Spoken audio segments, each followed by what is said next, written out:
तर प्रेमाचा अतिउच्च सर्वोच्च टोक म्हणजे विरहिणी. प्रेम बोलता येत नाही, प्रेम सांगता येत नाही, प्रेमाची भाषा नसते. प्रेम हे हृदयाची भाषा आहे, प्रेम हे नेत्राची भाषा आहे. प्रेम सहजासहजी प्रकट करता येत नाही. असं म्हटलं माझं तुमच्यावरती प्रेम आहे, तुमचं माझ्यावरती प्रेम आहे, हा लौकिकातला भाग झाला. खरं प्रेम याला म्हणायचं नाही. माझं काहीतरी अपेक्षा आहे तुमच्याकडं, तुमची काहीतरी माझ्याकडं अपेक्षा आहे, अपेक्षा ठेवून केलेलं जे प्रेम असतं त्याला प्रेम म्हणत नाहीत व्यवहारामध्ये. हा व्यवहार झाला, हा लोक व्यवहार झाला. पण प्रेमाला भाषा नसती बरं नाही. भक्तिशास्त्र बोलतंय प्रेमाद्वयो रसिकयोरपि दीपएव हृद्मेष्म भासयति निश्चलमेव भाति द्वारा दयो वदनतस्तु बहिकृतश्चेत निर्वाती न्यूनमत्वा लघुतामपयति. प्रेम सांगता येत नाही, प्रेम दावता येत नाही, प्रेम बोलता येत नाही. प्रेमाची एक वेगळी भाषा असते. अनुभव चित्ता चित्तदाने अनुभव चित्ता चित्तदाने अनुभव चित्ता चित्तदाने अनुभव चित्ता चित्तदाने हे प्रेम नये सांगता बोलता दाविता प्रेम नये सांगता बोलता दाविता प्रेम नये सांगता बोलता दाविता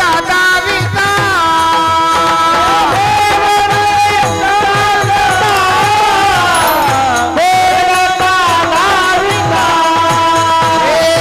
अनुभव चित्ता चित्तदाने अनुभव चित्ता चित्तदाने अनुभव चित्ता चित्तदाने अनुभव चित्ता चित्तदाने प्रेम नये सांगता दाविता बोलता अनुभव चित्ता चित्त जाणे. प्रेम सांगता येत नाही, प्रेम दावता येत नाही, प्रेम बोलता येत नाही. मग हा जगामध्ये प्रेमाचा व्यवहार चालतो तो कसा? हा लौकिक व्यवहार आहे, हा खरा व्यवहार नाही. प्रेम बोलता येत नाही, आपण ते बोलून दाखवतो. प्रेम दाखवता येत नाही, ते आपण दाखवतो. हा सामान्य व्यवहार झाला. पण महाराज बोलतायत प्रेम दावता येत नाही, प्रेम बोलता येत नाही. एखादा मुका माणूस आहे आणि त्याला साखर खायला दिली, बरोबर? त्या मुक्या माणसाला सांगता येईल का साखर कशी लागली? असं विचारलं, बाबा तुला साखर कशी लागली, त्याला सांगता येईल? नाही. का? गोड लागे पारी सांगताची नये गोड लागे पारी सांगताची नये गोड लागे पारी सांगताची नये गोड लागे पारी सांगताची नये पैसे मिठी खये आवडीची पैसे मिठी खये आवडीची वेधले होये श्रीरंगलंके वेधले होये श्रीरंगलंके पैसे मिठी खये आवडीची पैसे मिठी खये आवडीची वेधले होये श्रीरंगलंके वेधले होये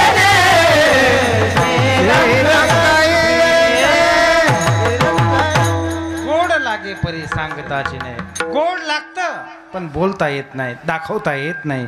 नारद महर्षींचं सूत्र आहे मुकानं स्वादवत. मुक्या माणसाला साखर खायला दिलं तर त्याला त्याची गोडी सांगता येत नाही. तीच भाषा चोखवराय बोलतात. मुकया साखर चाखाया दिली. मुक्या माणसाला जर साखर चाखायला दिली तर त्याची गोडी कळत नाही, त्याला सांगता येत नाही, तो बोलून दाखवू शकत नाही. का? त्याला बोलता येत नाही. तसंच प्रेमाची भाषाच अशी. प्रेम बोलता येत नाही. मग प्रेम प्रकट करण्याचं माध्यम काय? प्रेम हे अंतकरणाची भाषा आहे, हृदयाची भाषा आहे. प्रेम ही नेत्राची भाषा आहे. जय जय ओ शुद्धे उदारे प्रसिद्धे अनावरत आनंदे वर्षते विषय व्याळे मिठी दिदलिया नुठी ताठी ते तुझी गुरुकृपा दृष्टी निर्विष्य होय. ही नेत्राची भाषा झाली. आणि हृदयाची भाषा ज्ञानोबाराय बोलतात. हृदया हृदय एक झाले ए हृदयीचे ते हृदयी घातले द्वैत न मोडिता केले आपणा ऐशे अर्जुना. ही हृदयाची भाषा आहे. अर्थात ज्ञानोबाराय हृदयाची भाषा सध्या बोलत नाहीत, ज्ञानोबाराय नेत्राची भाषा बोलत नाहीत, ज्ञानोबाराय सखोल प्रेमाची भाषा बोलतात. तिला विरहिणी म्हणतात. विठ्ठल विठ्ठल.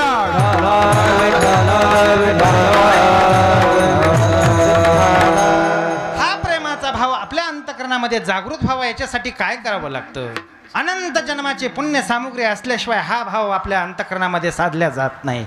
याचं कारण आहे सहजासहजी प्रेमाची उत्पत्ती होती, सहजासहजी अंतकरण तरल होतं, सहजासहजी अंतकरण मृदू होतं नाही. त्याला अनंत जन्माची पुण्य सामुग्री असल्याच्या नंतरचा हा विषय. आज आपण ह्या मंडपाकडे आपले पाय ओळखलेत कशासाठी? काहीतरी नामस्मरण घडावं, काहीतरी पुण्य आपल्या पदरी पडावं याच्यासाठी आपण या मंडपामध्ये प्रवेश आपला. पण या मंडपात प्रवेश आपला सहज नाही. अनंत जन्माची पुण्य असल्याशिवाय नामस्मरण मुखाला येत नाही. अनंत जन्माचे सुकृत पदरी, अनंत जन्माचे सुकृत पदरी, अनंत जन्माचे सुकृत पदरी,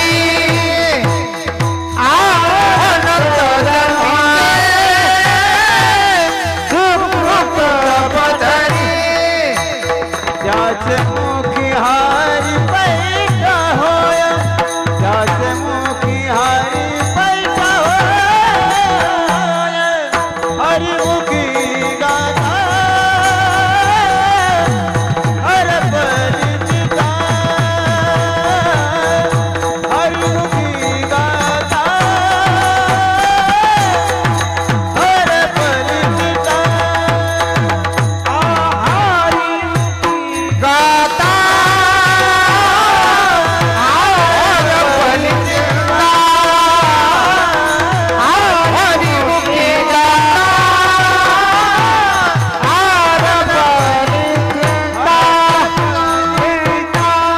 अनंत जन्माचे सुकृत पदरी पुण्य अनंत असल्याशिवाय हा परमार्थ घडत नाही. ज्ञानोबाराय बोलतात पुण्य पोशिली असाधारणे. ज्या वेळेस माझ्या मुखामध्ये तुझं नाव येते देवा, त्या अनंत जन्माचं मी पुण्य पोषलंय, पुण्य सांभाळून ठेवलंय, पुण्याचं गाठोडं बांधलंय, आज ते मला उपयोगाला येते. अशीच पद्धती परमार्थात आपला प्रवेश हा सहज प्रवेश नाही.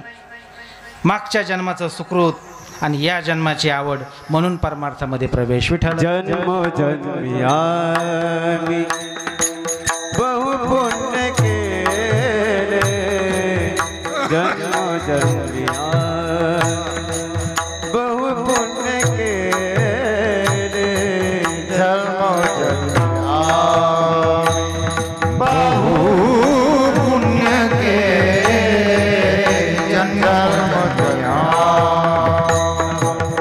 जन्म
जन्मोजन्मी आम्ही बहु पुण्य केले, तेव्हा या विठ्ठले कृपा केली. विठ्ठलाची कृपा सहज नाही. अनंत जन्माचं पुण्य असल्याशिवाय विठ्ठल कृपा करीत नाही. अनंत जन्माचं पुण्य असल्याशिवाय या ठिकाणी आपला प्रवेश नाही. अनंत जन्माचं पुण्य असल्याशिवाय आपल्याला नामस्मरण घडत नाही. जोपर्यंत नामस्मरण घडत नाही तोपर्यंत आपल्या अंतःकरणाची स्थिती तरल होत नाही. आपल्या अंतःकरणामधून प्रेमाचा प्रवाह, प्रेमाचा झरा वाहू शकत नाही. कारण परमार्थाचं सर्वात मोठं भांडवल आहे करुणा. संतांनी करुणेने आळवलंय. विरहिणी म्हणजे काय? करुणेने देवाला आळवणं यालाच विरहिणी म्हणतात. आणि बऱ्याच संतांनी असा भाव व्यक्त केला की देवा, तो भाव ज्या भावामध्ये तुम्ही जगलात तो भाव आम्हाला मिळाला पाहिजे. तो भाव आमच्या अंतःकरणामध्ये उतरला पाहिजे की जेणेकरून त्या भगवंताला आमचे शब्द करुणेने बुडवायचे, त्या करुण रसात बुडवायचे आणि तुझ्याकडे प्रक्षेपित करायचे. ज्या दिवशी असं आमच्याकडून घडल देवा, त्या दिवशी तुझी कृपा होईल. म्हणून तर हा परमार्थ आहे करुणा. विरहिणी काय बोलते? विरहिणी करुणा बोलते. करुणा हे जगातलं सर्वात मोठं शास्त्र आहे. 2500 वर्षापूर्वी गौतम बुद्धांनी करुणा नावाचं तत्व स्वीकारलं. करुणेचं मंदिर बांधलं. पण ते करुणेचं मंदिर जरा अर्धवट होतं. त्याला कलश नव्हता. आपल्याकडं मंदिराची पूर्णता कधी? देवळाच्या कामा कलशू. मंदिराची पूर्णता त्याच वेळेस आहे की ज्या वेळेस कळस बसवल्या जाईल. ते बुद्धाने करुणेचं मंदिर तर बांधलं, पण जरा ते कलशारोहण राहिलं. त्याचं कळस बसवला नव्हता. ते अर्धवट मंदिर होतं. आणि ते कळस बसवण्याचं काम भगवान श्री ज्ञानोबरायांनी केलं. सहज नाही बरं, हे सहज नाही. 2500 वर्षापासूनचा हा चाललेला संदेश, करुणेचा संदेश, ज्ञानोबरायांनी ते पूर्ण केले. आणि ज्ञानोबरायांची री ओढीत सर्व संत त्याच मार्गाने निघालेले आहेत. त्याच मार्गाने. अरे जगाला तत्वज्ञानाची भाषा कळेल अथवा न कळेल, पण प्रेमाची भाषा सर्वजण जाणतोय. करुणेची भाषा सर्वजण जाणतोय. सर्वांपर्यंत करुणेचा संदेश पोहोचू शकतोय आपला. म्हणून संतांनी हळूवार हळूवार हळूवार बोलायला सुरुवात केली. हृदयाचा ठाव घेणारं बोलणं संतांचं. किती कठीण हृदयाचा मनुष्य जर असेल आणि ज्ञानोबरायांचे ते शब्द ऐकल्याच्या नंतर तो अगदी मायाळू होतो. त्याचं अंतःकरण मृदू होतं, मऊ होतं. का? कारण करुणा रसामध्ये ओथंबलेले हे शब्द आपल्या अंतःकरणाचा वेध घेतात. विठ्ठल विठ्ठल विठ्ठल विठ्ठल. त्या करुणेचा अंश आमचा थोडाफार आम्हाला यावा, त्या करुणेचा अंश आम्हाला मिळावा, आमचं जीवन साफल्य व्हावं, याच्यासाठी प्रयत्न सुरू आहेत. काही भक्तांनी विचार केला, त्या गोपिकांना तो करुण रस मिळाला, त्यांनी त्यांच्या जीवनाचं सार्थक करून घेतलं, तो रस आम्हालाही मिळावा, त्या करुणेच्या रसाचं रसपान आम्हालाही करता यावं, याच्यासाठी रात्रंदिवस तळमळे. पण तो कुठे मिळेल? कृष्ण रस भाव भाविता यदि क्रियता कुतोपि लभ्यते. कुठे मिळेल सांगा? तो काय बाजारात मिळतो का करुण रस? नाही म्हटले आता सातवण्याचा बाजार सोमवारी असतो ना. हां, सोमवारी नाही म्हटले बाजारात गेला, भाजीपाल्याच्या त्या रांगा लागलेल्या होत्या, मग करुण रस एक जण पोतड्यात घेऊन बसला होता. त्यांनी बरंच घेतलं, भाजीपाला घेतला, कांदे बटाटे घेतले आणि त्या माणसापाशी गेला आणि सांगितलं, बाबा हा करुण रस कसा दिला? असं होतं कधी? घडतं असं? कृष्ण रस भाव भाविता मती यदि क्रियताम कुतोपि लभते. कुठं मिळते सांगा? असा प्रश्न केला. पण ते कुठं सहजासहजी मिळत नाही. त्याच्यासाठी लोलुप्य अर्थात भावदशा, अंतकरणाची कोमल दशा व्हावी लागते. आणि ती कोमल दशा फक्त आणि फक्त संत वचनाने होते. विठ्ठल विठ्ठल विठ्ठल विठ्ठल.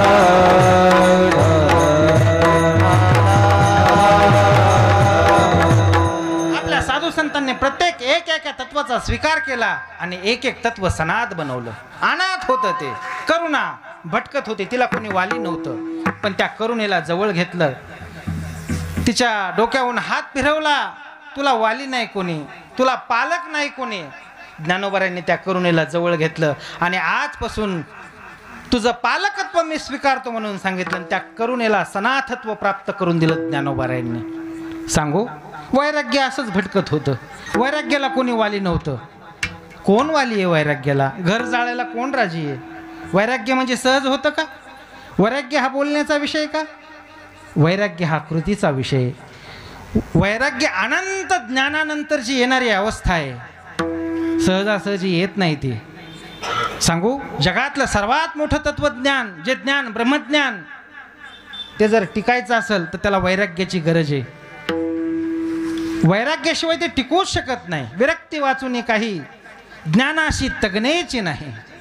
ज्ञानाला जर टिकायचं असेल तर वैराग्याची गरज आहे. ते वैराग्य भटकत होतं, पण तुकोबरायांनी त्याचा अंगीकार केला आणि त्याला सनाथत्व प्राप्त करून दिलं. सर्व जे हे तत्व आहेत आपल्या वारकरी संप्रदायामध्ये, भक्ती असल, ज्ञान असल, वैराग्य असल, शांती असल, नाथ महाराजांनी शांतीचा अंगीकार, ह्या सर्व संतांनी याचा अंगीकार केला. आणि हा समाज अंधारामध्ये चाच पडतोय. दिशाहीन झालेला समाज आहे. रात्रंदिवस धावा धावे करी ऐशी धावा धावी, पण चित्त चरणापे नाही संसाराकडे. रात्रंदिवस तळमळ चाललेली कशासाठी? संसारासाठी. संसार बरा व्हावा, संसार मोठा व्हावा. वाढावे संतान, तुही व्हावे धनधान्य, तुही व्हावे धनधान्य, तुही व्हावे धनधान्य. वाढावे संतान, तुही व्हावे धनधान्य, तुही व्हावे धनधान्य, तुही व्हावे धनधान्य. वाढावे संतान, गई व्हावे धनधान्य, याच्यासाठी रात्रंदिवस तळमळे. वाढायला पाहिजे, वाढायला पाहिजे. ज्याचा 5-10 गुंठ्याचा संसार आहे त्याला वाटतं माझा 10 एकरचा व्हावा. ज्याला वाटतं 10 एकरचा त्याला 100 एकरचा. बरं 100 एकरचा थांबतो का? नाही. बरं ज्यांनी कफन बांधले संन्याशी झाला त्याला तर लयच हाव सुटलेली. तो तर थांबायलाच तर नाही. सांसारिक लोकांचं आपण समजू शकतो, बाबा ठीक आहे यांच्या पुढच्या पिढीला करून ठेवणं गरजेचं आहे. पुढची पिढी विचारेल आमच्यासाठी तुम्ही काय केलंय, त्यांना उत्तर द्यावं लागेल की नाही. पण संन्याशाचं काय? पण संन्याशीच थांबायला तयार नाही. रात्रंदिवस त्याचे प्रयत्न तेच सुरू आहेत. संसार, आपण किती लोकांचा संसार करतो? 4-5 8-10 4 माणसाचा. फार मोठं कुटुंब असेल तर 15 माणसाचा. पण संन्याशाचा संसार म्हणजे 1,500 शिष्याचा संसार. थांबायला तयार नाही. आपलं काय? 1 बाथरूम, 1 किचन, नाही का, 1 टॉयलेट. पण संन्याशी मठ बांधला की 100 टॉयलेट, 100 बाथरूम. मग ते बिघडलं की 100 नीट करायचे पुन्हा संन्याशाला. अरे बाबा तू हे सोडलंस, आत्मउद्धाराच्या दिशेने तू निघालास, कशासाठी परत येतोय? कशासाठी परत येतोय? ज्ञानोबराय बोलतात, मठ मुद्राचे निमिषे घातले आहे फासे निसंगाजेने, शिष्य शास्त्रादी विलासे. मठ मुद्राचे निमिषे घातले आहे फासे निसंगाजेने. आहे संन्यासांचा संसार हा वेगळा. पण सर्वात महत्त्वाचं, आपण संसारामध्ये आहोत, धावाधाव आपली चालू आहे. पण एक काम करायचं, आपली धावाधाव ही देवाच्या दिशेने असली पाहिजे. त्या दिशेने जर आपला प्रवास प्रपंच दिननीसी, सायासे करीसी प्रपंच दिननीसी, सायासे करीसी प्रपंच दिननीसी, सायासे करीसी प्रपंच दिननीसी. हरिसी न भजसी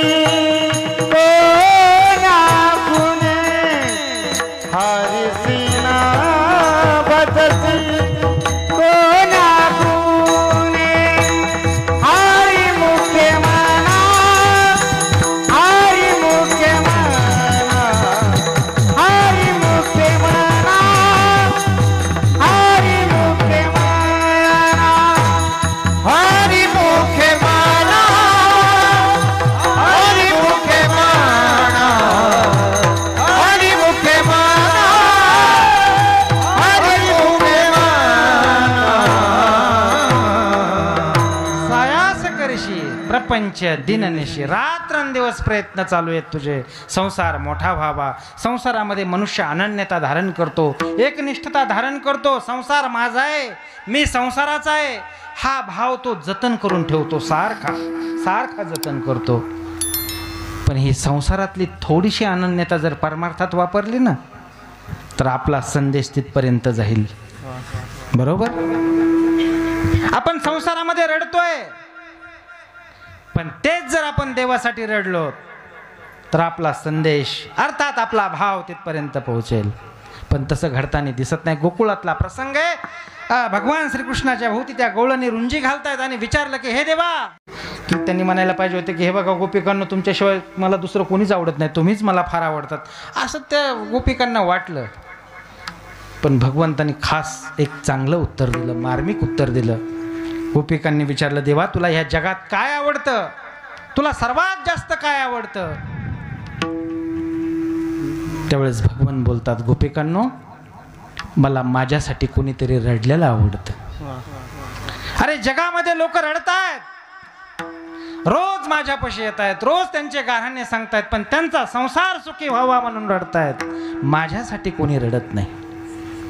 आणि जोपर्यंत आपल्या डोळ्यातून अश्रू देवासाठी येत नाहीत तोपर्यंत तो परमार्थ फलद्रूप होऊच शकत नाही. विठ्ठल विठ्ठल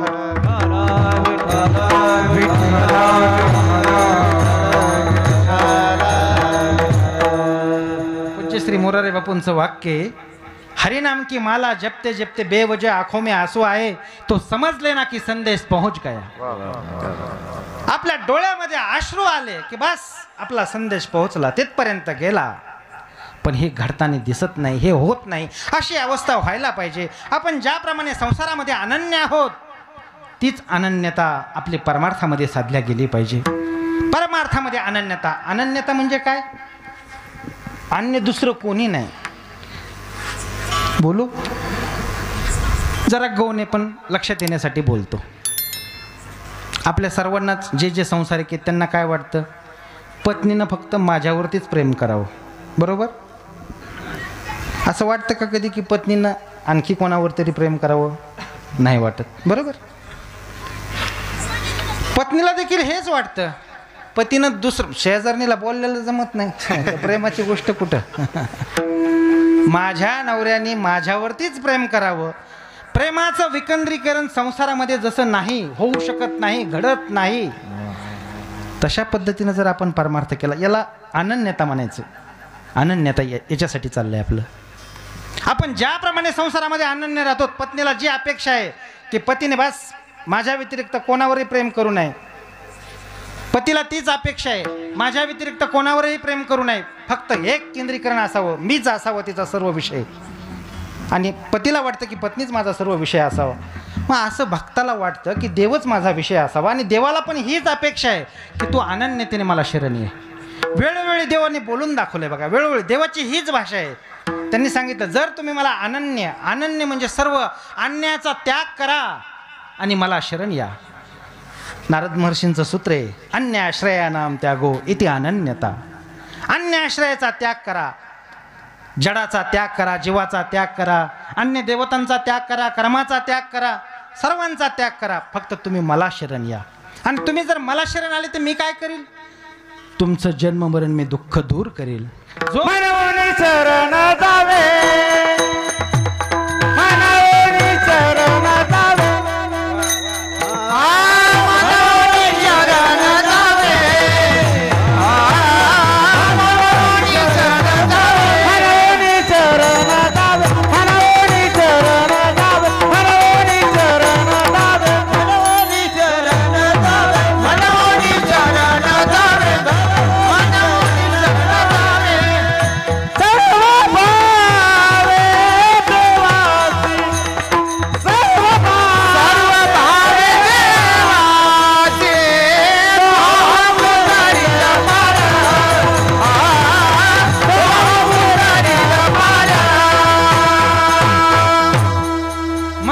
शरण जावे सर्व भावे देवाशी. ही संतांची भाषा आहे. संतांनी सूचित केलंय, आपल्याला ह्या संसारातून पार करायचं असेल, संसार पार करायचा असेल, ही नदी ओलांडायची असेल तर फक्त देवाला शरण जायचं. ही संतांची भाषा आहे. पण देव बोलतोय, जो मज होय अनन्य शरण तयाचे मी निवारी, जन्म मरण या लागे शरणागता शरण्य मीच एको. सर्व धर्मान परित्यज्य मामेकम शरणं व्रज, अनंत्वा सर्व पापेभ्यो मोक्षयिष्यामि मा शुच. सर्व धर्माचा त्याग करा आणि तुम्ही मला शरण या. ही देवाची भाषा आहे. मग देवाने आपल्याला प्रत्येक वेळी सांगितलं, बाबा आम्ही तुला शरण आल्याच्या नंतर काय करशील तू, काय बाकी तुम्हाला कसलीही मी चिंता, अर्थात तुम्हाला कसलंही संकट येऊ देणार नाही. अनन्याश्चिंतयन्तो माम ये जना पर्युपासते तेषां नित्याभियुक्तानां योगक्षेम वहाम्यहम्. तुमच्या योगक्षेमाची चिंता मी वाहतोय. तुमच्या पोटाची तुम्हाला चिंता आहे ना, तुम्हाला पोटाची काळजी आहे ना, ती मी वाहतोय. तुम्ही बाकी काही करायचं नाही, फक्त अनन्यतेने शरण यायचं. अनन्यता वारकरी संप्रदायाचा प्राण आहे. विठ्ठल विठ्ठल विठ्ठल.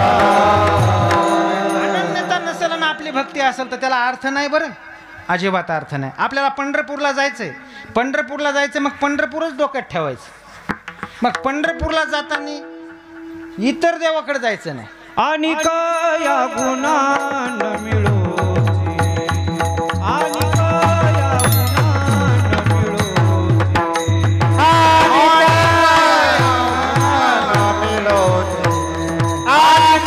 या गुणान मिळो, एक विध भाव नवे भावना, आणि या गुणान मिळो,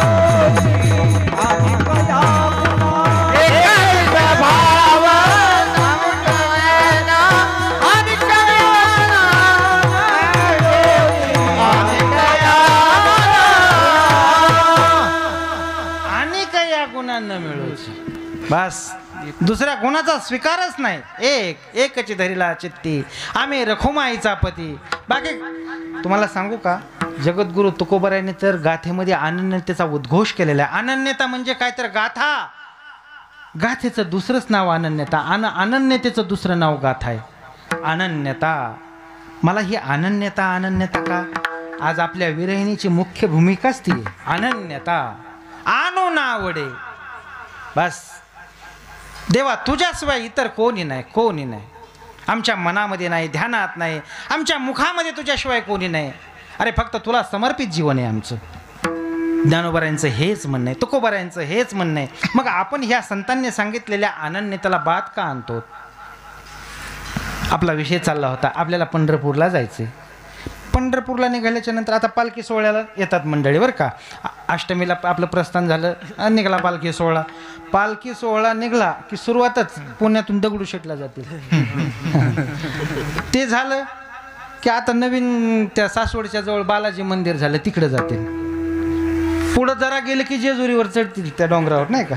हे असं ठरलेलं आहे. मोठा महादेव, बस मोठा महादेव. मग आपल्या अनन्यता जागोजागी, आपल्या अनन्यतेला बाद आहे. जागोजागी अनन्यता सिद्ध होतच नाही आपलं. बरं नुसतं पंढरपूर नाही, ट्रक निघाला की गाणगापूर, कोल्हापूर, तुळजापूर, सर्व पूरच पूर, नाही का. दत्त दर्शनाला मला जायचं जायचं, आनंद पोटात माझ्या माईना ग माईना, नका हे नाही म्हणायचं. आपण हे म्हणायचं, विठू दर्शनाला मला जायचं जायचं. एक देव, एक साधना, एक भक्ती, एक नाम.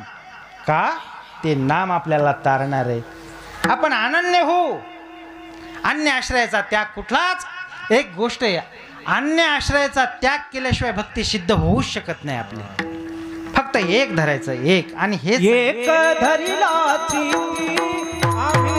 रखुमाईचा पती, आम्ही रखुमाईचा पती, आम्ही रखुमाईचा पती. एक धरिला आम्ही रखुमाईचा पती, आम्ही रखुमाईचा पती, आम्ही रखुमाईचा पती.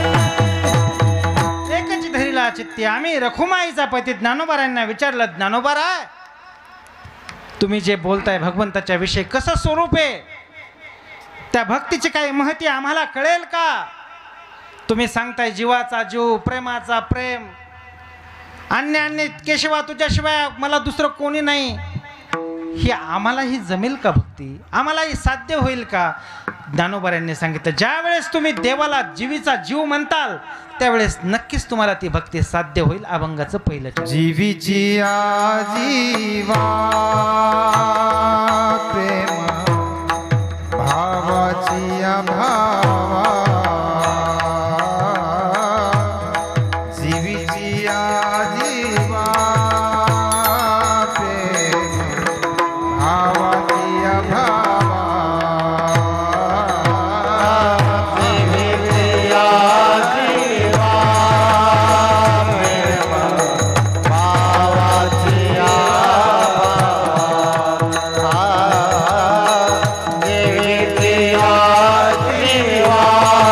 जीवा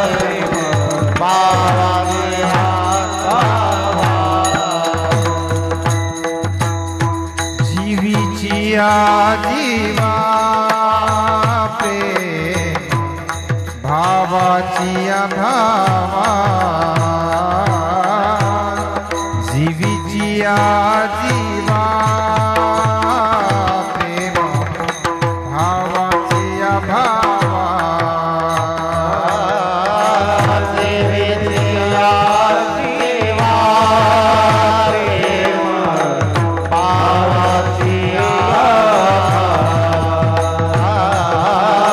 जीवीची जीवा प्रेम भावाची भावा, तुझ वाचोनी केशवा केशवा, तुझ वाचोनी केशवा, अनुनावळे अनुनावळे नावळे, जीवे अनुसरले अजूनी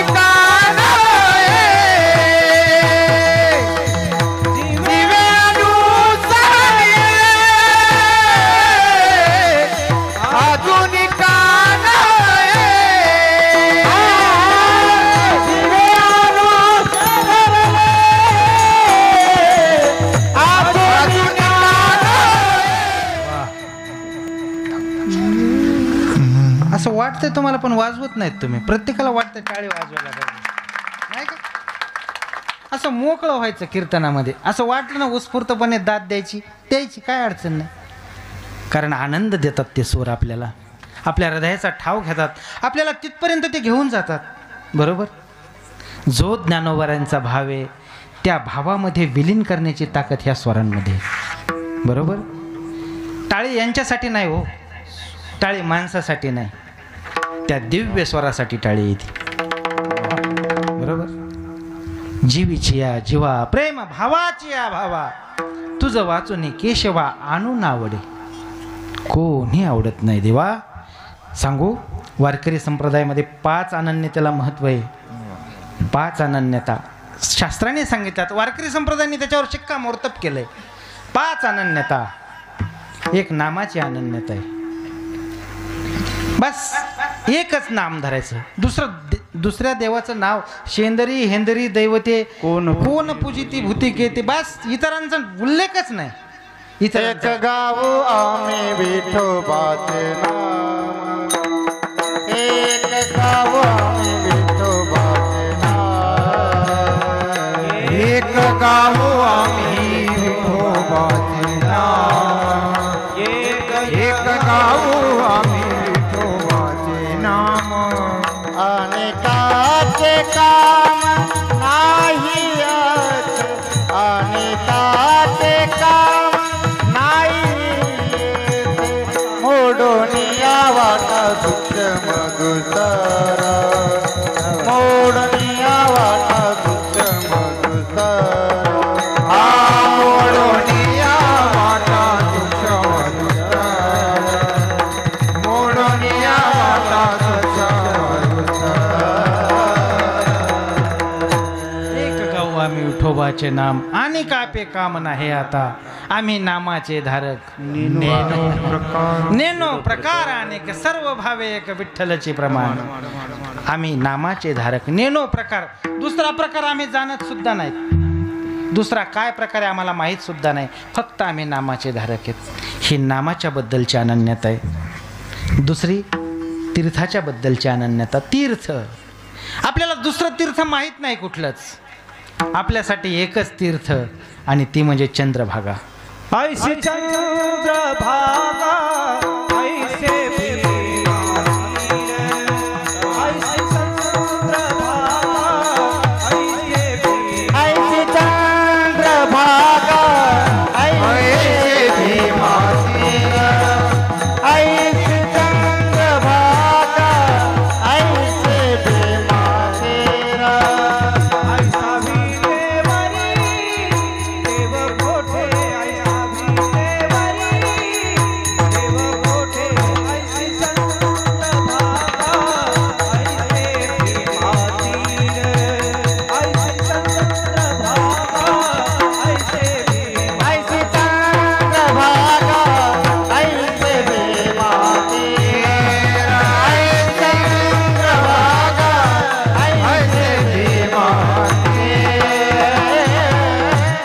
ऐसे चंद्रभागा ऐशे भीमा तेर. किती समर्पक प्रमाण आहे, विषयाला अनुसरूनचं प्रमाण आहे. बरोबर, सर्वच मंडळी अगदी तसंच.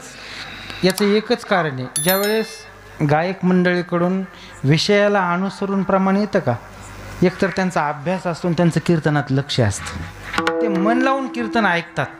आता कुठलं प्रमाण आहे, कुठला विषय नाही का. जर आता तीर्थाचा विषय असेल तर क्षेत्राचं प्रमाण दिलं असतं एखाद्या, ते लक्ष नसल्यावर. पण खरं तर म्हणजे हे ऋषितुल्य आहेत सर्व मंडळी नाही का.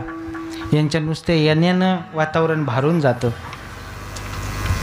खूप आनंद आहे, आनंद आहे. आपला विषय चालला तीर्थाची अनन्यता. चंद्रभागेसारखं तीर्थ दुसरं कुठलं नाही, कुठलंच नाही जगाच्या. असल त्याला असल नमामि गंगे, पण आमच्यासाठी नमामि चंद्रभागा. असल असू द्या, कोणाची श्रद्धा आणखी कुठं केदारनाथ बद्रीनाथ असू द्या, अडचण ती नाही. पण आमच्यासाठी क्षेत्र, आमच्यासाठी पंढरपूर क्षेत्र आहे. इतर क्षेत्राचं आम्हाला देणं घेणं नाही. का? कारण त्या ठिकाणी आल्याच्या नंतर अवघे जेने पापनाशे ते हे असे पंढरीशी हा गात जागा. त्याच ठिकाणी आता हे गात जागा जर प्रमाण दिलं तर उभाट्यात भजन होईना. सांगू, ही क्षेत्राबद्दलची अनन्यता, ही तीर्थाबद्दलची अनन्य. वारकरी संप्रदाय अनन्य. तुम्ही म्हणताल काय हो, आज अर्धा तास झाला, पाऊण तास झाला, अनन्य अनन्य अनन्य. पण आजच्या आपल्या अभंगाची भूमिकाच ही. पहिल्या चरणात काय म्हणतात, दुसऱ्या चरणात काय म्हणतात, तिसऱ्या, पण ह्या मूळ विरहिणीची भूमिकाच अनन्य. आज जर आपण अनन्यता समजून घेतली, बस मला अनन्य व्हायचं, बस मी अनन्य होणार आहे. हे काय कुठून काय झुल आणायची नाही ना अनन्यतेची घालायची नाही, ही अंतकरणाची अवस्था आहे. मला अनन्य व्हायचं आहे बस. आजपासून मी इतर देवांचा धिक्कार करायचं कारण नाही, पण स्वीकार करण्याचं कारण नाही. का? कारण आम्ही विठ्ठलाचे भक्त आहेत. तोच बस जगाच्या पाठीवर एकच देव विठोबा, त्याच्या व्यतिरिक्त दुसरा देव आम्हाला मान्य नाही. न म्हणूया देवानी कासी, न म्हणूया देवानी कासी, न म्हणूया देवानी कासी, न म्हणूया देवानी कासी. आम्हा विष्णुदासा एकविध भावा,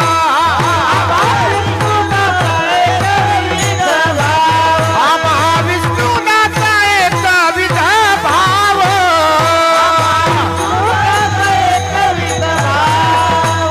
हे न म्हणूया देव आणि काशी, न म्हणूया देव आणि काशी, न म्हणूया देव आणि कासी, न म्हणूया देव आणि कासी. आम्हा विष्णुदासा एकविध भाव, न मनोया देवा अनेकाशे. शतखंड माझी होईल रसना, जरिया वचना पालटेल. देवा माझ्या जीवेचे 100 तुकडे होतील जर मी इतरांना देव म्हणेल तर. नाही, फक्त एकच देव, एकच देव. ही जशी देवतेबद्दलची अनन्यता आहे, क्षेत्राबद्दलची अनन्यता आहे, नामाच्या बद्दलची अनन्यता आहे, तसे शास्त्राने रूपाच्या बद्दलची अनन्यता सांगितली. रूपाच्या बद्दल ते रूप त्याच्याशिवाय दुसरं रूप आम्हाला भावणारं नाही. त्या भगवंताचं रूप आमच्या अंतःकरणामध्ये ठाव घेतंय. त्या भगवंताचं रूप आमच्या अंतःकरणाभोवती रुंजी घालतंय. देवा, तुझ्या रूपाशिवाय ह्या जगातले कुठलेही रूप आम्हाला अमान्य आहेत. किती सुंदर असल, सौंदर्य असल, ओसंडून वाहणारं सौंदर्य असल, पण सात्विक सौंदर्याचा अभाव आहे. आणि सात्विक सौंदर्याचा दाताच तू आहेस. अरे ह्या चंद्राला शीतलता कोण प्रदान करणार आहे? तुझ्याशिवाय आहे कोण देवा? ह्या सूर्यातलं तेज तुझ्याशिवाय शक्य नाही. ते रूप मला वाटतं आपण आता परत वृंदावनामध्ये जाऊ. बरोबर. राधेचा शेवटचा काळ सांगितला भक्तिशास्त्राने. शेवटचा काळ आहे आता. शेवट. घरदार सोडलेलं आहे. वृंदावनामध्ये जाऊन राधा बसली. 8-10 दिवस झाले राधा दिसत नाही, राधा दिसत नाही. राधेची मैत्रीण ललिता कुठं गेली राधा? घरी आली. घरी विचारलं राधा कुठे? माहिती नाही. सांगू, जीवनामध्ये असा एक तरी मित्र कमवायचा बरं का, कमवायचा. आपल्या नसण्याची जाणीव त्याला झाली पाहिजे. असा एक तरी मित्र कमवायचा. अनेक मित्र तर चांगलीच गोष्ट आहे, अडचण त्याची नाही, पण असा एक मित्र, आपलं नसणं त्याला असं सैरभैर झालं पाहिजे. अरे माझा मित्र दिसत नाही, 2 दिवसापासून फोन नाही. असं एक कमवायचा बरं का, कमवायचा. त्या ललितेला सैरभैर झालं. राधा दिसायला तयार नाही. घरच्यांना विचारलं, माहीत नाही म्हणतायत. वृंदावनाच्या दिशेने ती ललिता निघाली आणि बारीक स्वर येतोय कानावर, जय श्री कृष्ण, जय श्री कृष्ण, जय श्री कृष्ण. त्या दिशेने निघाली. पाहते समोर तर राधा कदंबाच्या झाडाला, बुंध्याला ते टेकन देऊन बसलेले. पुढे तमाल वृक्षाचं झाड आहे. तिची अवस्था, मुख म्लान झालंय, सर्व केस विस्कटलेले आहेत, पदर अस्ताव्यस्त आहे, जिभेला कोरड पडली, शब्द फुटत नाहीत, पण जय श्रीकृष्णाचा उच्चार चालू आहे. त्या ललितेने विचारलं, का अशी अवस्था आहे तुझी? कशासाठी? तिने सांगितलं, माझा हा शेवटचा काळ आहे ग, मला आता जायचंय, पण एक माझी अपेक्षा, एक इच्छा आहे. मला त्या रूपाची आसक्ती जडलेली. ललिते, त्या रूपाशिवाय मी जगू शकत नाही. अगं त्या कन्हैयाचं रूप माझ्या हृदयाभोवती रुंजी घालते. सारखी मला त्याची आठवण येते. तो एकदा भेटावा म्हणजे माझा प्राण त्यागायला मी मोकळे. फक्त एकदा मला त्याचं दर्शन व्हावं. तो तर नाही. मी प्रयत्न करते, मी जाते. नाही, जाऊ नको. तुझ्या जाण्याने काही फरक पडणार नाही. मला असं वाटत नाही की तो या ठिकाणी येईल म्हणून. असू दे, असंच मला मरू दे. नाही, मी प्रयत्न करते. मैत्रिणीसाठी प्रयत्न करणारच ती. भगवान श्रीकृष्णाकडे गेली. दरबार भरलेला आहे. भगवान श्रीकृष्ण त्याच्या कामामध्ये व्यस्त आहेत. काही सवंगडी बाजूला आहेत, काही शिपाई वगैरे अन्य आता राजाच म्हटल्याच्या नंतर तिथं काय कमी. हिला अडवल्या गेलं. भगवान श्रीकृष्णाने ओझरतं त्या ललितेला पाहिलं, पण दुर्लक्ष केलं, बघून न बघितल्यासारखं. परत ती ललिता जवळ आली. तेव्हा ओळखलं.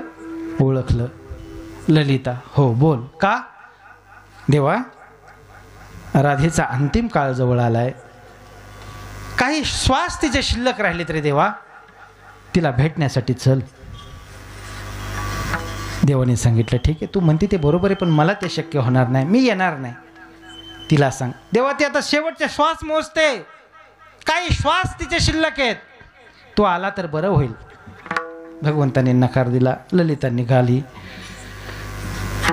मैत्रिणीला तर सांगितलं होतं की मी भगवंताला घेऊन येते. जरा अश्रू अनावर आले, दाटून आले, रडू लागली, हुंदके देऊ लागली. राधेच्या जवळ आली. राधेने ओळखलं. काय झालं? नाही आला म्हणले देव. मी बोलले, सर्व तुझी व्यथा सांगितली, पण देवाने नाकार दिला येण्यासाठी. नाही म्हणले, आता एक काम कर, तो यायला तयार नाही. मला त्याच्या रूपाची आसक्ती जडलेली आहे. त्याचं रूप भेटल्याशिवाय, अर्थात तो दिसल्याशिवाय मी मरू शकणार नाही. पण आता एक काम कर, काय कर, हे तमाल वृक्षाचं जे झाड आहे ना, हे भगवंताच्या रूपासारखं दिसतंय. बस आता एक काम कर, ह्या तमाल वृक्षाला माझे हात दोन्ही करकचून आवळ.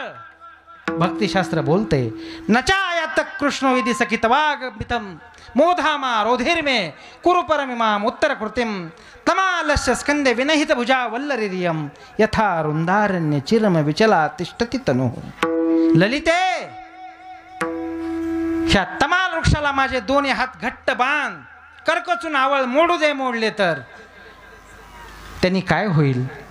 अगं माझा शेवटचा श्वास, मी असं समर्पित जीवन त्याला केलेले, माझा शेवटचा श्वास त्याच्या रूपाला भेटल्याची मला धारणा होईल, भावना होईल, आणि त्याला भेटून मी माझे प्राण त्यागते असा भाव माझा निर्माण होईल. म्हणून तू मला काय कर की करकचून आवळ आणि त्या ठिकाणी मला मरू दे. ही धारणा, ही रूपाबद्दलची धारणा आहे. विठ्ठल विठ्ठल. क्षेत्राच्या बद्दलची अनन्यता, तीर्थाच्या बद्दलची अनन्यता, नामाच्या बद्दलची अनन्यता, देवतेच्या बद्दलची अनन्यता. ह्या अनन्यता काय शिकवतात आपल्याला? अनन्य रहा, मला शरण या, तुझं विन केशवा आणून आवडे, तुझ्याशिवाय दुसरं कोणी नाही देवा, कोणी नाही. आणि एक काय, आता एक अशी अवस्था झाली, तू भेटत नाही, तुझं अनुसरण सारखं चाललंय, तू भेटत नाही. आता प्राण कंठ फुटू जातोय माझा, प्राण निघून जाण्याची वेळ आलेली आहे देवा. तुम्हाला भेटला पाहिजे. तुझ्या त्या अनुसरणाने आमचं अनुसरण चाललेलं आहे, तुझ्या त्या मार्गाचं अनुसरण आम्ही करतोय, त्या मार्गाने आम्ही निघालोय, पण तू भेटायला तयार नाही. तो प्राण मला भेटला पाहिजे. अभंगाचं दुसरं चरण. जीवे अनुसरले अजून कनाले, जीवे अनुसरले अजून कनाले, जीवे अनुसरले अजूनी कानाए, जीवे अनुसरले अनुसरले अजूनी कानाए, जीवे अनुसरले अजून कनाले, जीवे अनुसरले अजून कनाले, जीवे अनुसरले अजूनी कानाए, जीवे अजूनी कानाए,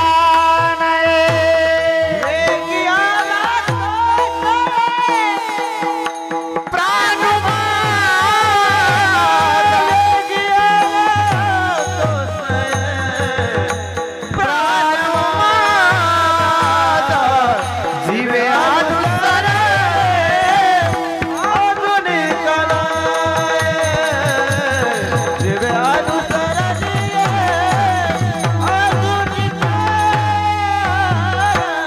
जीवे अनुसरले अजूनी कानाए, जीवे अनुसरले अजूनी कानाए, अजूनी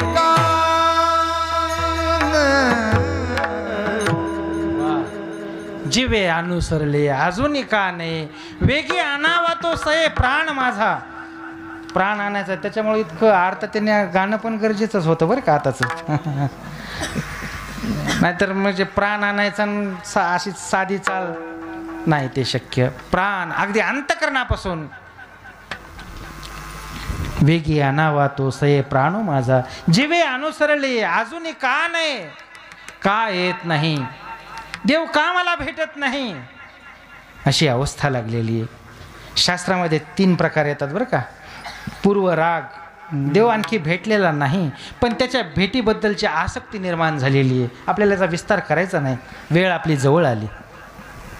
दुसरा मिलन राग, देव भेटलेला आहे, त्याच्यातही समाधान वाटत नाही, कधी तो सुटून जातो, कधी तो निष्ठून जातो, कधी तो जाईल, कधी तो जाईल, अशी धारणा, अशी भावना सारखी मनामध्ये येते.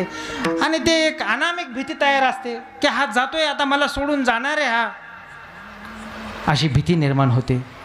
सांगू, एखादा सीमेवरचा जवान काही काळापुरती सुट्टी असावी आणि मग गावाकडे यावा, नाही का.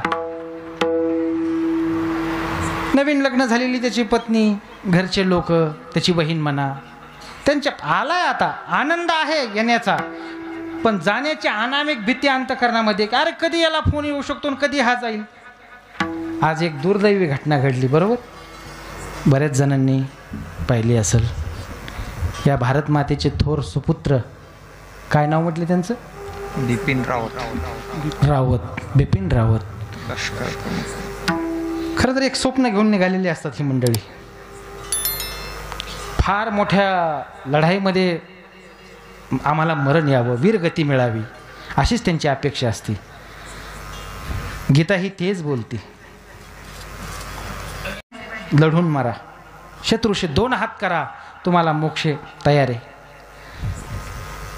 हातवा मोक्षेशे, नाही का, जेतवा मोक्षेशे वहीम बोललेली आहे गीता.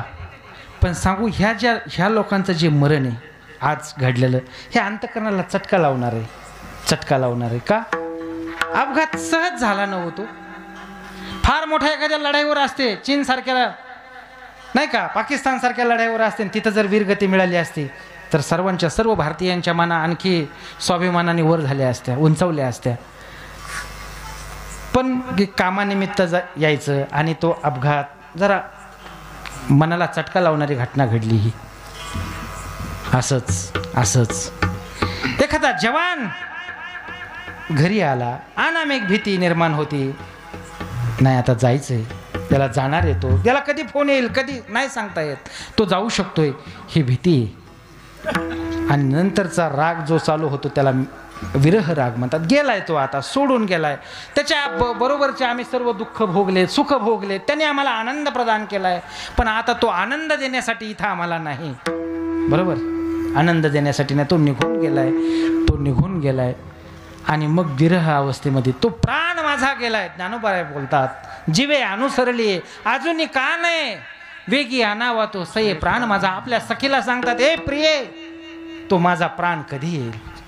ज्ञानोबा बोलणे असाच, हाच विषय 16व्या अध्यायाच्या नमनामध्ये आलाय बघा. ज्ञानेश्वरीचं 16वा अध्याय, त्या सारशीचा आणि चक्रवाकीचा संवाद आहे. आता रोज आपण ज्ञानेश्वरी वाचणारी मंडळी आहात, पारायण चालू आहे या ठिकाणी, बरोबर, आपण गाथा वाचणारे आहात, आपण ज्ञानेश्वरी वाचणारे आहात. जरा ह्या काही ओव्या गेल्या की मनाला बरं वाटतं, नाही आपण वाचनातल्या ओव्या गेल्यात, नाही का, त्याच्यासाठी नित्य ज्ञानेश्वरी वाचत चाललं की आणखी त्याची गोडी लागते. संत वाङ्मयाच्या जवळ आपण आणखी जातो, का? कारण ते वाङ्मय आपलं वाटतं सतत वाचल्याच्या नंतर. आता एखादी कीर्तनामध्ये ओवी आली आणि ती जर तुमच्या पाठ असेल तर तुम्हाला किती आनंद होईल. नाही वा, माझ्या वाचनातली ओवी आली बरं का, माझ्या वाचनातला अभंग आला बरं का, माझ्या वाचनातलं प्रमाण, असा आनंद होतो. त्यामुळं वाङ्मयात सारखं वाङ्मयामध्ये राहायचं. ज्ञानोबा बोलतात, 2 पक्षी ज्ञानोबा सांगितले. सारस पक्षी, सारस असा पक्षी आहे की तिचा पतीचा तिला वियोग झाला रे झाला की ती प्राण त्यागते. सारसाही विघडता होय ओहावून वस्त्र काढिता का भनंग दौडिता भानयावरून, ही त्या सारशी पक्षिणीची अवस्था होते. त्या सारशीचा आणि त्या चक्रवाकीचा संवाद आहे. ती चक्रवाकी बोलते की तुझा पती गेला की तुझं प्राण त्यागते. हो म्हटले, आमच्याकडे असंच आहे, माझा पती गेल्याच्या नंतर जिवंत राहण्याचा अर्थ नाही, मी प्राण त्यागते, पण तुमचं जरा वेगळंच आहे म्हटली. ती सारशी म्हणते बरं का त्या चक्रवाकीला, आता गडबड होईल इथं. सारशी चक्रवाकी, सारशी म्हणते त्या चक्रवाकीला, बाई ग, तुम्ही जिवंत राहता कसे, रोज तुमची ताटा तुटे. त्या चक्रवाकी पक्षीचं असे बघा, संध्याकाळ झाली रे झाली की त्यांची ताटातूट होती. नदी जर असेल तर ह्या कडीला चक्रवाक आणि ह्या कडीला चक्रवाकी, त्यांची रात्रभर भेट होत नाही. इकडून तिकडं आरडतात, तिकडून इकडं आरडत येतात, पण भेट होत नाही. सकाळ झाली की त्यांची भेट होती. ज्ञानोबारांनी अचूक टिपले, शब्दाची आस कडी भेद नदीच्या दोही थडी, आरडत विरह वेडी बुद्धी भेदू तया चक्रवाकाचे मिथून सामरस्याचे समाधान भोगवी चित गगन भुवन दिवा. ज्ञानोबाराय बोलतात, मग ते समाधान कधी होतं? ती चक्रवाकी सांगते, आम्हाला प्राण देण्याची काय गरज नाही, प्राण त्यागण्याची गरज नाही. कारण का, आमचा विरह हा रात्रभरासाठी आहे. एकदा रात्र संपली, माझा पती मला मिळतो. त्या मिलनाचा सामरस्याचा जो आनंद आहे तो शब्दात मांडणं कठीण आहे. त्याच्यामुळे आम्ही प्राण त्यागत नाही, तो मला भेटतोय. मग या ठिकाणी हा ज्ञानोबराय जे बोलतात की प्राण आणता, हा प्राण गेलाय का? प्राण गेलेला नाही, पण प्राण गेलाय अशी परिस्थिती, तशी सदृश्य परिस्थिती निर्माण झालेली आहे. प्राण जातो की काय? कारण तशी अवस्था भक्तिशास्त्रांनी 10 प्रकारची अवस्था मांडलेली आहे. चिंतात्र जागरोद्योगो तानवम मलिनांगता प्रलापो व्याधी ऋणमाद मोह मृत्युर्दशादश 10 अवस्था सांगितल्यात. पहिली अवस्था आहे चिंता लागते. तुका म्हणे चिंता वाटे कोण भेटे सांगे सारखी चिंता वाटते. देव मला भेटेल की नाही, कोणी गावी आहे सांगा, हा विठ्ठल हा याचाच विस्तार आहे, हा भक्तिशास्त्राचाच विस्तार आहे. हा सांगा कोणत्या गावी देव आहे, मला भेटेल की नाही. पुसावेशी हेची वाटे जे जे भेटे तयासी देव कृपा करील मज काय लाज राखील. ही अशी अवस्था त्या भक्ताची होती. आणि मग त्याला प्राण गेल्यासारखी जाणीव होती. तो बरं इतकी अवस्था तरी का होती, कशासाठी इतकी अवस्था करून घ्यायची. पार प्राण जाण्याची वेळ येते तुम्ही तरी म्हणताय देव देव, असं काय त्या देवामध्ये. अरे तो देव सुंदर आहे, तो मनाला वेध लावणार आहे, तो सामान्य देव नाही, अभंगाचं शेवट. सौभाग्य सुंदर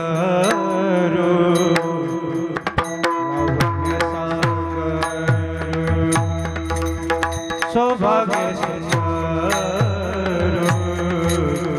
लावण्य सागर सौभाग्य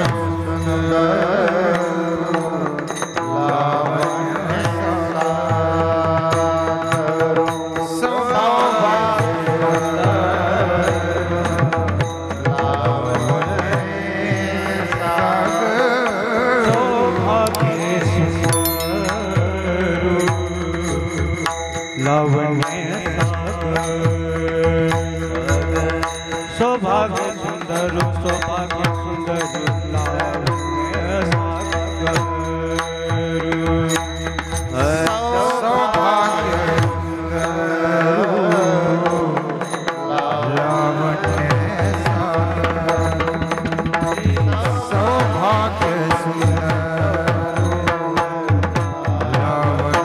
सागर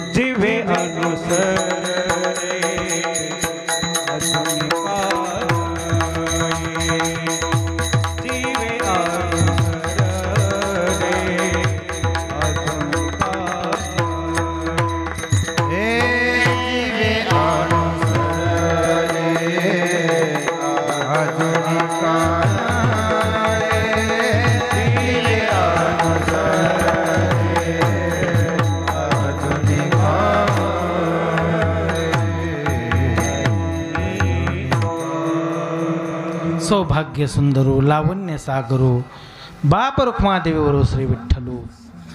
तो मनाचा वेध लावणार आहे, तो मनाचा ठाव घेणार आहे, तो अंतकरणाचा ठाव घेणार आहे, तो भगवान कन्हैया अर्थात त्या विठ्ठलाचं साजरं रूप आमच्या मनाभोवती सारखं सारखं रुंजी घालतंय. देवा ते रूप आम्हाला सारखं दिसलं पाहिजे. अर्थात ते रूप तुझं प्राण आमची जाण्याची जी भाषा चालली आहे, कशासाठी चालली की तुझा ते सुंदरपणाचा जो काही डामडोले देवा तो आम्हालाही प्रतीतेला यावा, आम्हीही त्या आनंदाचा उपभोग घ्यावा.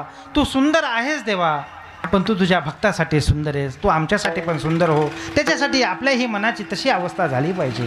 चिंतात्र जागरोद्योगो तानवम मलिनांगता प्रलापो व्याधी ऋणमात अशी आपली अवस्था झाली पाहिजे. तो देव भेटतोय आपल्याला, देव भेटतोय. त्याचं स्वरूप कसे राजस कुमार मदनाचा पुतळा रविश शिखळा लोपलिया कस्तुरी मळवट चंदनाची उटी रुळे माळे कंठी वैजयंती असं त्या देवाचं रूप आहे. एकदा का त्याचं रूप पाहिल्याच्या नंतर पुन्हा दुसरं रूप पाहण्याची इच्छा होत नाही. आवडे हे रूप गोजिरे सगुण पाहता लोचन सुखावले देवा आता दृष्टी पुढे ऐसाची तू राहे जो मी तुझं पाहे वेळोवेळा रूपी जडले लोचन पायी स्थिरावले मन. देवा आता तुझं रूप पाहिले देह भाव हरपला तुझं पाहता विठ्ठला.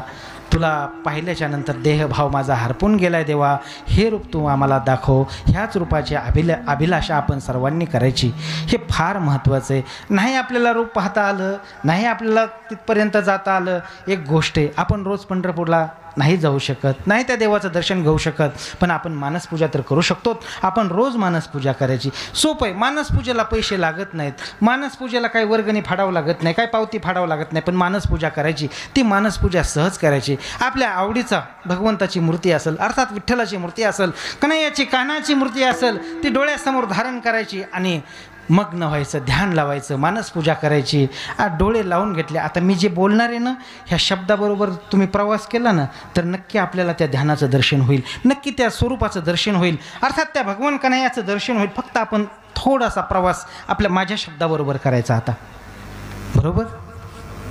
त्या भगवान श्री कन्हैयाचे पाय कर्दळीच्या गाभ्या समान आहेत. त्याच्या पायाची बोटं स्फटिकाप्रमाणे दिव्य आहेत. त्याने पिवळा पितांबर धारण केलेला आहे. त्याची कमर सिंहाच्या कमरेप्रमाणे लवचिक आहे. त्याची नाभी अतिशय सखोल आहे. उदर त्रिवेणीने युक्त आहे. त्या भगवंताचं वक्षस्थळ अतिशय विस्तीर्ण आहे. कंठ शंखासमान दैदिप्यमान आहे. हणवटी अतिशय मोहक आहे. ओठ कुंदूर फुलासारखे लाल आहेत. दात रत्नांच्या ओळी ठेवल्याप्रमाणे दिव्य दिसत आहेत. गाल कपोल शंखासारखे दिव्य आहेत. नाशिकाग्र सरळे, भोया धनुष्याकृती आहेत. डोळे कमला समान आनंददायक आहेत. भगवंताचं मस्तक अतिशय विस्तीर्ण आहे. त्याच्यावरती मलयागिरी नावाचं चंदन लावलेलं आहे. त्याच्यावरती केशराची ओटी दिलेली आहे. भगवंताचे काळेभूर केश भुरभुर उडत आहेत. वर मयूर पिच्छ धारण केलेलं आहे. हातामध्ये बासरी धारण केलेली आहे. आपल्या आधारावरती म्हणजे ओठावरती ठेवलेली आहे. आणि त्या बासरीतून क्लीम क्लीम क्लीम असा ध्वनी निघतोय. तो ध्वनी आपल्याला ध्वनित करतोय. हे भक्तांनो, तुम्ही अनाथ नाहीत तर तुम्ही सनात आहात. माझ्या भक्तीला लागा, अर्थात ह्या स्वरूपाचं चिंतन करा. तुम्हाला मी सनात, माझ्याशी समर्पित ज्यावेळेस तुम्ही होताय, ज्यावेळेस तुम्ही ह्या रूपाचं ध्यान करताय, त्यावेळेस तुम्ही सनात आहात. पण ज्यावेळेस ह्या रूपाच्या तुम्ही बाहेर जाताल, माझ्या कक्षेच्या बाहेर जाताल, त्यावेळेस मात्र तुम्ही अनाथ आहात.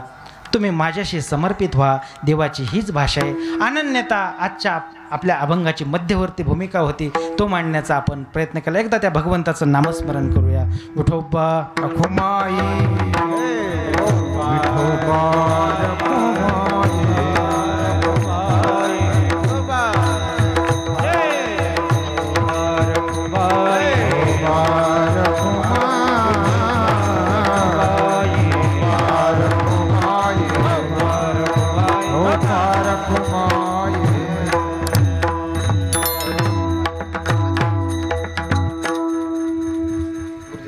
जीवे अनुसरले अजूनी का नाही, वेगी आणावा तो सय प्राणो माझा. सौभाग्य सुंदरो लावण्य सागरो, बाप रुक्मादेव श्री विठ्ठलो. अंग हरिरूप होतं हे सत्य गोष्ट आहे. कीर्तन चांग होय अंग हरिरूप. ह्या गादीची अर्थात ह्या परंपरेची गरिमा महिमा सांभाळणं आपलं काम आहे. ही फार मोठीची गादी आहे. या ठिकाणी व्यासांनी कीर्तन केलंय. या ठिकाणी शुकाचार्यांनी कीर्तन केलंय. ज्ञानोबाराय, नारद महर्षी, जगद्गुरु तुकोबाराय आणि त्या गादीचे वारसदार आहेत आपण. त्या गादीची गरिमा सांभाळणं आज आमचं कर्तव्य आहे. अर्थात लोकांच्या काय अपेक्षा असतील ते असतील माहीत नाही, पण कीर्तन परंपरा ही दिव्य अनुभूती देणारी आहे. आणि दिव्य अनुभूती देणारी कीर्तन परंपरा आहे. त्या भावनेने जे श्रवण केलं तर आपला नक्कीच उद्धार आहे. ज्ञानेश्वर माऊली